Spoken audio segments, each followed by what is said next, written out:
জুলাই সনদ আদায়ে শাহবাগ থেকে ফরেন সার্ভিস একাডেমি পর্যন্ত লাল মার্চ কর্মসূচি পালন করেছে ইনকলাব মঞ্চ।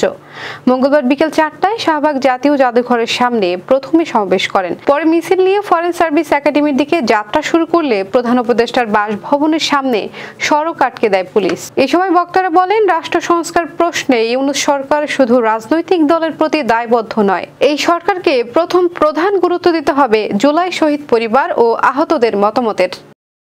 শপথ নেন আজকে জুলাইয়ের 1 তারিখে যে কোনো মূল্যেই জুলাই সনদ আদায় করতে হবে। এনসিপি আপনারা বসে বসে এখন লোগো কখন প্ল্যান করবেন সেটা নিয়ে আয়োজন করছেন, এটা আপনাদের উদ্দেশ্য ছিল? আজকে কোনো একটা জায়গায় প্রাইভেট ইউনিভার্সিটি একটা ছেলে মেয়েকে দেখা যায় না, শুধুই কেন ঢাকা ইউনিভার্সিটির ছেলেদেরকে? যখন এই 17 জুলাই এই হল থেকে আপনাদের বহিষ্কার করা হয়েছিল তখন কারা নেমেছিল? এই বেসরকারি প্রাইভেট ইউনিভার্সিটির ছেলেমেয়েরা নেমেছিল।